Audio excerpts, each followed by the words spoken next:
Hello student, कैसे आप लोग। उम्मीद करता हूँ सभी अच्छे से होंगे। तो आज का हमारा क्लास होने वाला है क्लास 11th के कुछ एमसीक्यू क्वेश्चन।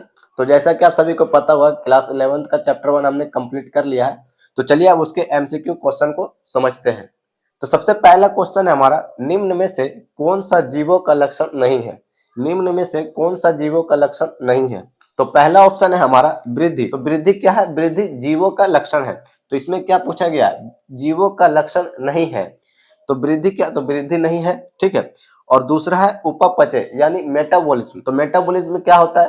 तो ये भी जीवों का लक्षण होता है, ठीक है। और सी ऑप्शन है प्रजनन। प्रजनन कौन करता है? जो जीव होते हैं वही प्रजनन करते हैं, ठीक है। जो जीवित होंगे वही तो प्रजनन करेंगे। और लास्ट ऑप्शन है हमारा मृत्यु के बाद सड़ना। तो मृत्यु के बाद सड़ना ये किस में आता है? ये आता है निर्जीव में। निर्जीव जो होते हैं, जो मर जाते हैं, वो मृत्यु के बाद सड़ते हैं, ठीक है। तो ये क्या होगा? जीवों का लक्षण नहीं है। ये तीनों जीवों के लक्षण है। और ये जो है, ये जो ऑप्शन डी है, ये जीवों का लक्षण नहीं है, ठीक है। तो ऑप्शन डी क्या होगा हमारा? ऑप्शन डी राइट आंसर होगा, ठीक है। तो दूसरा सवाल है हमारा, जीवों की पहचान, नामकरण एवं वर्गीकरण का अध्ययन कहलाता है। तो इन चारों में से सही आंसर क्या है? सभी कमेंट बॉक्स में बताएं। तो इसका सही आंसर होगा, जीवों की पहचान, नामकरण एवं वर्गीकरण का अध्ययन कहलाता है टैक्सोनॉमी, ठीक है। टैक्सोनॉमी इसका सही आंसर होगा, यानी टैक्सोनॉमी यानी वर्गीकी। तो वर्गीकी किसे कहते हैं? जो जीवों की पहचान और नामकरण एवं वर्गीकरण इन तीनों को डिफाइन करे उसे हम कहेंगे वर्गीकी यानी टैक्सोनॉमी, ठीक है। तो हमारा सही आंसर क्या होगा? टैक्सोनॉमी। तो अगला सवाल है हमारा, किसी जीव का वैज्ञानिक नाम होता है। किसी जीव का वैज्ञानिक नाम कितने शब्दों का होता है? एक शब्द का, दो शब्द का, या फिर तीन शब्द का, या फिर चार। तो इनमें से सही आंसर क्या होगा? सभी कमेंट बॉक्स में फटाफट बताएं। तो किसी भी जीव का वैज्ञानिक नाम दो शब्दों का होता है, ठीक है। जैसे जैसे मान लीजिए आम का, जैसे कि आम का वैज्ञानिक नाम होता है मेंजिफेरा, मेंजिफेरा इंडिका, ठीक है। तो किसी भी जीव का वैज्ञानिक नाम दो शब्दों में होगा, ठीक है। जैसे कि आम का क्या होगा? मेंजिफेरा और इंडिका, ठीक है। तो मेंजिफेरा एक शब्द हो गया और इंडिका इसका दूसरा शब्द हो गया, ठीक। तो किसी भी जीव का वैज्ञानिक नाम दो शब्दों का होता है, ठीक है। तो अगला सवाल है हमारा, टैक्सोनॉमी शब्द किसने दिया? तो टैक्सोनॉमी शब्द किसने दिया था? तो चलिए इसके ऑप्शन देखते हैं। तो पहला है लिनियस, आर्सतु, थियोफ्रेस्टस या फिर डी कैंडोल। तो इन चारों में से टैक्सोनॉमी शब्द किसने दिया था?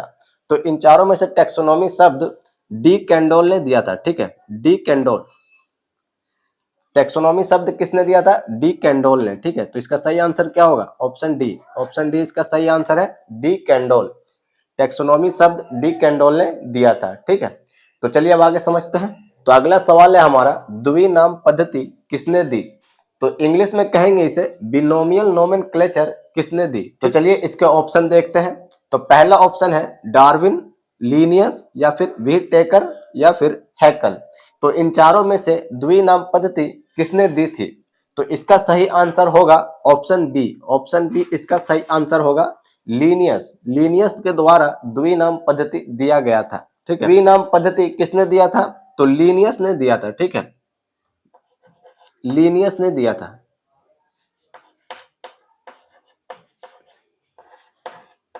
लीनियस, तो लीनियस ने द्विनाम पद्धति दी थी, ठीक। तो अगला सवाल है, वर्गीकरण की मूल इकाई क्या है? तो वर्गीकरण की मूल इकाई क्या होती है? तो चलिए इन चारों ऑप्शन को पहले ध्यान से देखिए, उसके बाद अपना आंसर कमेंट बॉक्स में बताइए, ठीक है। तो वर्गीकरण की मूल इकाई होती है जाति, ठीक है। वर्गीकरण की मूल इकाई क्या होती है? जाति यानी स्पीसीज। इंग्लिश में कहेंगे इसे स्पीसीज, ठीक है। तो वर्गीकरण की मूल इकाई क्या होगी? जाति, ठीक है। तो ऑप्शन डी हमारा, तो ऑप्शन डी हमारा राइट आंसर होगा। तो अगला क्वेश्चन है हमारा, जैविक प्रजाति की अवधारणा किसने दी? तो जैविक प्रजाति का अवधारणा किसने दिया था? तो ऑप्शन है हमारे पास। तो पहला है अंसर्ट मेयर, और दूसरा है लीनियस, और तीसरा है डार्विन, और चौथा ऑप्शन है व्हीटेकर। तो इन चारों में से जैविक प्रजाति की अवधारणा किसने दी थी? तो इसका सही आंसर क्या होगा? ऑप्शन ए, अंसर्ट मेयर, ठीक है। तो अगला क्वेश्चन है हमारा, सिस्टमैटिक में शामिल है। तो सिस्टमैटिक में क्या क्या चीजें शामिल होती है? तो ऑप्शन है हमारे पास, तो इसका सही आंसर बताइए। तो सबसे पहले हम ऑप्शन देख लेते हैं कि क्या क्या हमें ऑप्शन दिया हुआ है। तो ए ऑप्शन है वर्गीकरण, और बी है नामकरण, और सी है विकासात्मक संबंध, और डी है उपरोक्त सभी। इनमें से सही आंसर क्या होगा, तो सभी कमेंट बॉक्स में बताएं फटाफट। तो सिस्टमैटिक में क्या क्या शामिल होती है, तो सिस्टमैटिक में वर्गीकरण भी शामिल होता है, ठीक है, और नामकरण भी शामिल होता है, और विकासात्मक संबंध भी शामिल होता है। तो हमारा सही आंसर क्या होगा, उपरोक्त सभी, ठीक है। तो ऑप्शन डी जो है, ऑप्शन डी हमारा राइट आंसर होगा, ठीक है। डी आंसर हमारा राइट होगा, उपरोक्त सभी। ये तीनों सिस्टमैटिक में शामिल होते हैं। तो अगला क्वेश्चन है हमारा, सिस्टमैटिक शब्द का प्रथम प्रयोग किसने किया। तो इन चारों में से सबसे पहले सिस्टमैटिक शब्द का प्रयोग किसने किया था, लीनियस ने, अरस्तु ने, थियोफ्रेस्टस, या फिर डी कैंडोल। तो इसका सही आंसर क्या होगा, सभी कमेंट बॉक्स में बताइए। तो इसका सही आंसर होगा लीनियस, ठीक है। तो सिस्टमैटिक शब्द का सबसे पहले प्रयोग लीनियस ने किया था। सिस्टमैटिक शब्द का सबसे पहले किसने प्रयोग किया था, तो लीनियस ने किया था, ठीक है। तो इसका सही आंसर होगा ऑप्शन ए लीनियस। तो अगला और लास्ट क्वेश्चन है हमारा, सूखे एवं संरक्षित पौधों के नमूने रखने का स्थान कहलाता है। तो चलिए इसका ऑप्शन देख लेते हैं। तो पहला ऑप्शन है संग्रहालय, और दूसरा है हार्वेरियम, और तीसरा है वनस्पति उद्यान, और चौथा है जंतु उद्यान। तो इन चारों में से सही आंसर क्या होगा, सभी कमेंट बॉक्स में बताइए। तो सूखे एवं संरक्षित पौधों के नमूने कहाँ रखे जाते हैं, तो इसका सही आंसर होगा ऑप्शन बी। ऑप्शन बी इसका सही आंसर होगा हार्वेरियम।